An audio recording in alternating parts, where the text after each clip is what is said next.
Welcome to Fighting Words, spiritual sparring for rank-and-file believers. I'm Brother Logan, Director of Education for the Hospitallers of St. Martin and co-creator of Gruntworks. Each week, I march us through the Sunday lectionary readings, dragging biblical interpretation back to rank-and-file believers where it belongs. Sometimes, I also interview companions along the way who are engaged in their own wrestling match with the Word.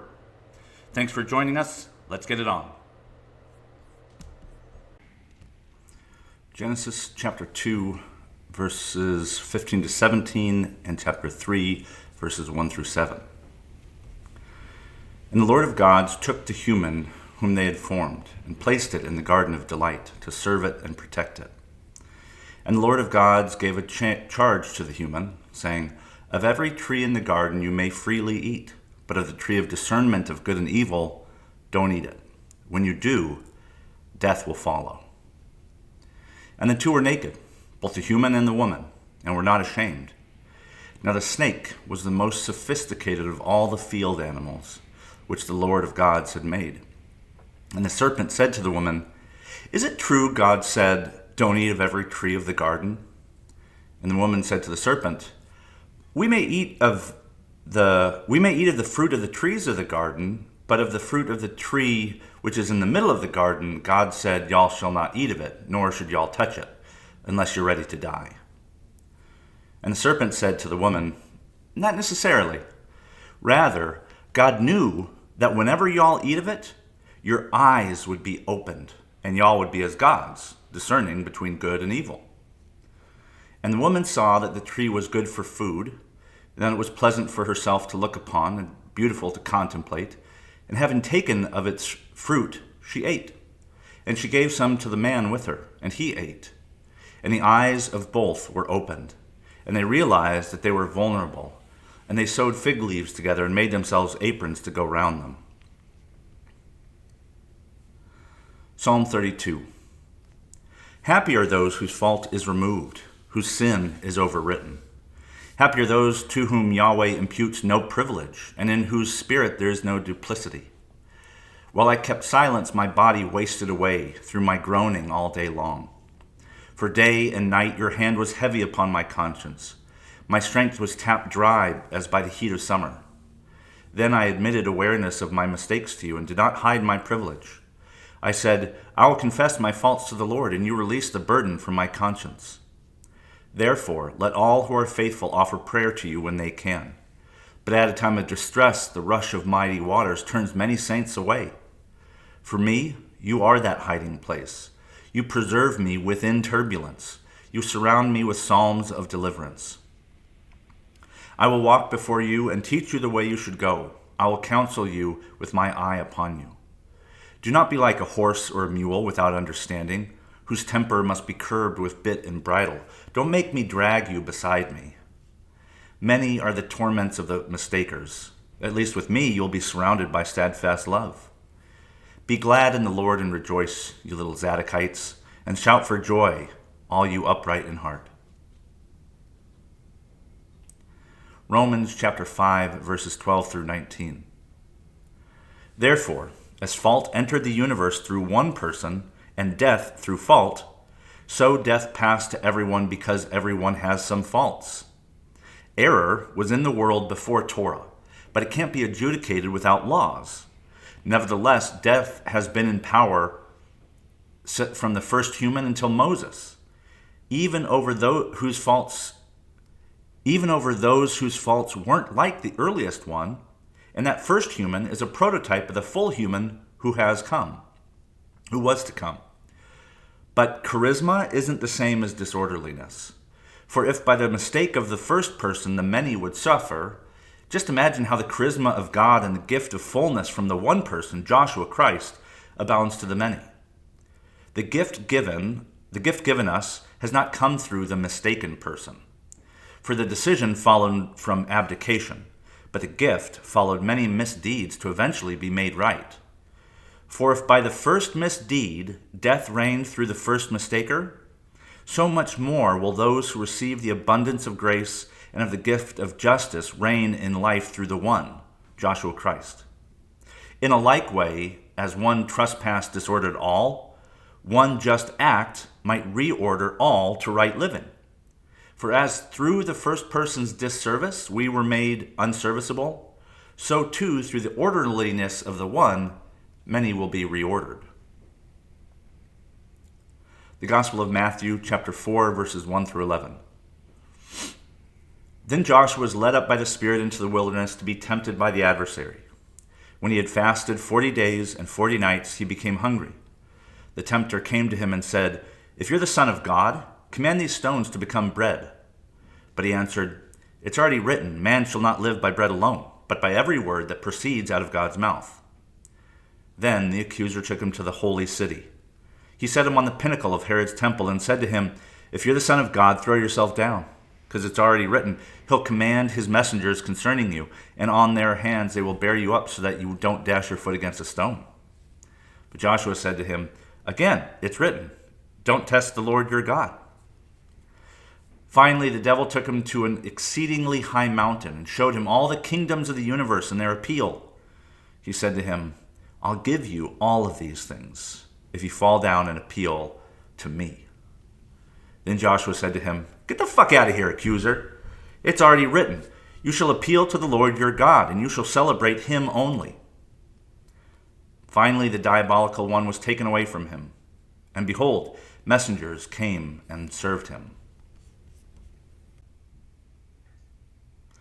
Good morning and welcome to Lent 1, Year A. This is Brother Logan Isaac broadcasting from the Chapter House in Albany, Oregon.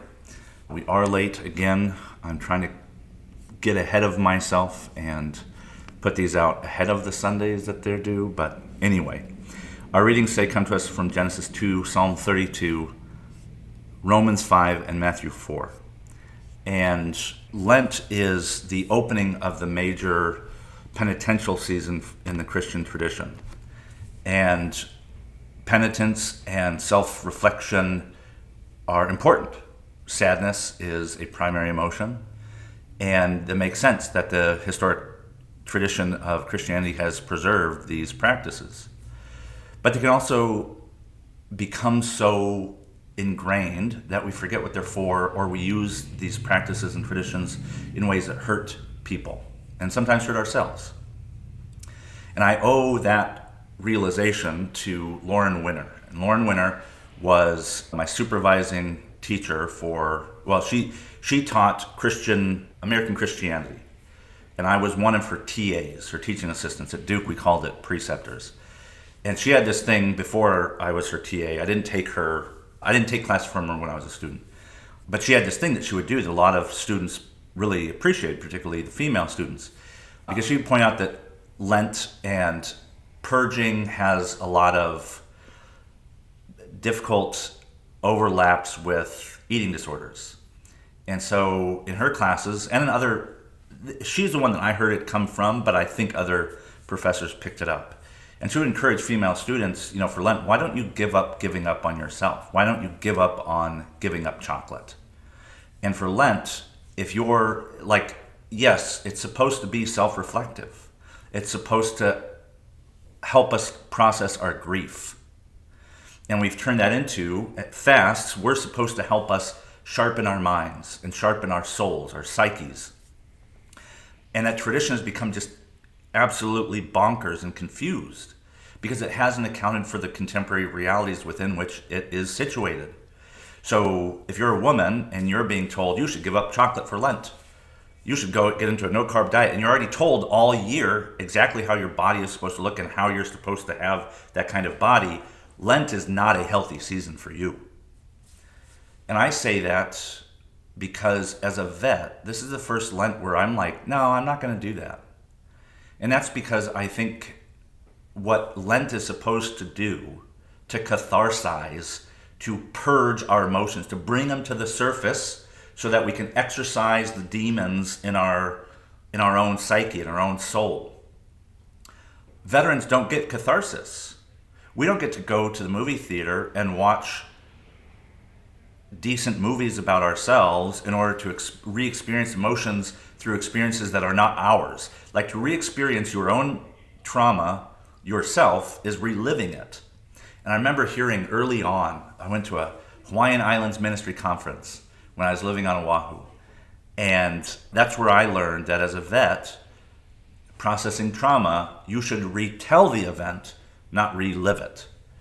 And so I did that. Like I wrote Reborn on the 4th of July. If you aren't on the movie screen looking at me flash my book at the screen, like you can go to pewpewhq.com/merch and find Reborn on the 4th of July.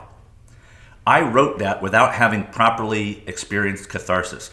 I had, I should say, comprehensive or even relevant. I wrote about my time in Iraq, but I did not catharsize Iraq. I did not get those emotions to the surface because I wrote that book after going back to Iraq as a civilian and having an absolutely batshit horrible time of being exploited and having my voice extracted and monetized for someone else's platform, someone else's audience, someone else's flock. So this Lent, if you're a vet, maybe don't self-deprecate. Maybe give up on giving up on yourself. If you need permission to not subject your soul to the civilian gaze, consider this permission offered. I mean, it's weird, but like, it's real. We've been telling soldiers since the early industrial period in World War I, whatever the fuck happened over there, don't fucking tell us. Just shut the fuck up, come home, find your job, put money in the bank account of a family, and die without having shared the true moral weight of what you experienced. And then we did it again in World War II and in Vietnam with the War of Convenience. We kept saying the same thing. Shut the fuck up and drive on. Give up on yourself. Cut that part off from you and leave it in the past. I've heard so fucking many veterans tell me that that's in the past, that like they've worked through that. Like the fact that you're telling me you've worked through it tells me that you're still working through it. You just haven't figured out where those experiences where communities that can bear that moral weight. That's my diagnostic of myself and other veterans. And so Gruntworks and the Fightin' Word, I am doing this for myself. I have learned to not be beholden to others who are not holding me in return. I trusted a lot of people more than they trusted me, and that was a fucking red flag. If you want to know more, go to pewpew.ghost.io. That's my e-newsletter. I don't like Substack. And I'm writing about it. You can also go to gijustice.com/blog. I'm writing about it there. I'm pushing my ghost newsletter stuff to GI Justice. It's been 20 years since I got out of the military, when I took my first stand, when I could have just rolled over, made the best of a situation, and run off to the horizon. And I said, no. I'm giving up trying to help and please other people at my expense. If the American people don't want to be in Iraq, they shouldn't keep sending people like me. And we continue to allow our government, which is popularly sovereign, we continue to allow that to happen. Our protests didn't work. Our fucking picket signs didn't work. We're still doing it. We're still engaging in wars of convenience. And the culture wars, which have been going on for decades, are still raging. We live in a land of unclean lips because truth does not exist in the words that we say publicly. Hell, we can't even bear the truth publicly. You know how many other theologians I've asked to do public theology with? It's shocking. So if you need permission this Lent to give up on giving up on yourself, or if you need someone to give you permission, here it is. This is me offering that. If you need to hear that, if those fucking sound waves need to hear your eardrums, there you go. Fuck civilian Lent. Fasting is about sharpening your own mind, your own soul, your own body. Realigning what's going on in your brain and your mind and your soul with what your body has experienced. And if Lent isn't doing that, don't do whatever the fuck people are calling Lent. Call it something else. Call it self-care. Do something to get out of those stupid cycles that untrustworthy people are putting you in. These little fucking hamster wheels. I meant to talk about scripture and I haven't been. I really turned these into just straight homilies. So a bit about the translation. I am clearly getting more confident in my own interpretive abilities, and I've been taking more systematic moves in my hermeneutic. I won't get into all of them here, but I did specifically for this podcast, before I recorded right now, I wrote an essay and put it up on pewpewhq.com/TRNG, the training room. That's the blog for Gruntworks. And it talks about the tree of knowledge is maybe not the best English word to use nowadays. I use instead the tree of discernment. The tree of discernment, diakrisis, which the Greek actually supports, is not just, we have this idea in the modern West, in the capitalistic post-industrial West of like, knowledge is something you can just acquire through books. More books, just hoover it all up, right? That's how we created quote unquote AI, large language models. We just hoovered everything up and we applied a calculator, a logic machine to all the language that we could find. That's not knowledge. That's episteme. That's your brain think. That's your invisible thoughts, your theory of experience before it actually is fleshed out or sounded off. Episteme is not the Greek understanding of knowledge, nor is it merely techne, right? The artisanal craft, like a potter, right? You can learn pottery from books, then you can learn pottery from doing, and then you fucking combine that shit. That is what self-care, that's what Lent is supposed to do. It's supposed to slow down all the stupid voices in your head. Stop eating, stop taking water, focus, concentrate on that one still voice in your head. Listen to it. We call it your conscience, call it God, call it the universe, call it, I don't know. Choose a name. That's literally all God is. It's a symbol, a referent, a signum that points to a race, a symbol or a sign that points to a thing. And we don't have a name for this thing that goes on in our brain. We call it consciousness. We call it the voice of God, your conscience. Those are all true. Listen to it. But to listen to it, you have to quiet out all these other peripheral bullshit, insecurity, validation-seeking voices that are going on in your head. Trust me, I have them. But discernment is what I think the Bible as a whole is calling us to. It was the original temptation. If we can discern, we are then therefore somehow like God. There is nobody above us. It's a failure of discernment to think that we are our own creator. But it's also a failure of discernment to want more than we need, to be dissatisfied with our category, especially as humans. We have everything. We can eat whatever we want. We can fuck without care, which is kind of nice. Like, there's certainly some considerations, but like, we've got it kind of good in terms of the wider Animalia kingdom, right? And what could we possibly want to be that we don't already possess? Do we want to be like the snake, discerning and cunning? We already are. Eating the apple just gives us no more plausible deniability. And as I point out in this essay, Eve, or in the Greek, life is her name, Zoe, she's already doing that before she eats the apple. A close reader will look at these terms and the story that's being told and realize, like, it's already inside Eve. It's already inside the woman to be discerning, to be diaphrono, I think is I may be forgetting, but it's the same root of Sophia.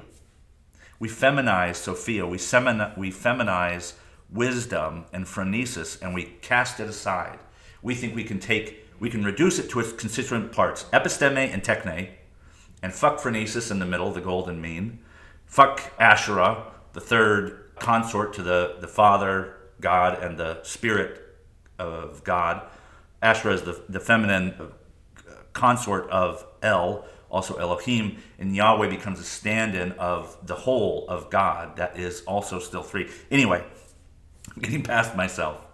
But I do encourage you to read the readings on pewpewhq.com/TFW, because I am much more confident in my interpretation, and I'm giving these more time, and I'm building these over time into a lectionary that we can then use as a community to remember that conversation, that debate, argumentation, wisdom is actually good. And fucking Paul, it always reminds me, Paul is a little insecure. He wants money, he wants friends. And so he uses fancy Greek, and he leaves out the simple people in Jerusalem that were doing a lot of good work. Anyway, I encourage you to read. I am putting more time into them, and I'm making the current readings available. Once they're on the Fightin' Word online, pewpewhq.com/TFW, they're going to stay there. Maybe I'll publish them or whatever. I keep my own ongoing Bible version. I keep that to myself. I'm still thinking about whether or not to share it. But I am putting these translations in a public, freely accessible spot. I also include both the audio and the video and the transcript of what I'm saying, because I want to build a body of work that we can then stand on and explore and examine, that hasn't been filtered through all these biases that people have built up just to get ahead of their neighbor. The original sin wasn't human. The original sin was the snake. The snake felt alone in its cunningness because humans were not yet aware of their cunningness. The snake pulls them into self-awareness, and the snake, in seeking to be something other than itself, it reached too high, and it pulled humanity down with it. And that is what we see in the debate back and forth. The woman looks at it, clearly is already discerning, already has knowledge to apply to this object. And then when she eats it, she realizes something epistemic occurs. No change happens because she was already doing the discerning. She already had knowledge. The snake merely brought it right in front of her face so that she could therefore know. She could then begin discerning right from wrong. Innocence isn't a state. It's not purity of mind. It is plausible deniability. Perfection, purity doesn't exist. In Aristotelian terms, they're eidos, ideas, theories. There's no such thing as a perfect cube or a perfect sphere. It doesn't exist. I say that because we cannot cease being ourselves.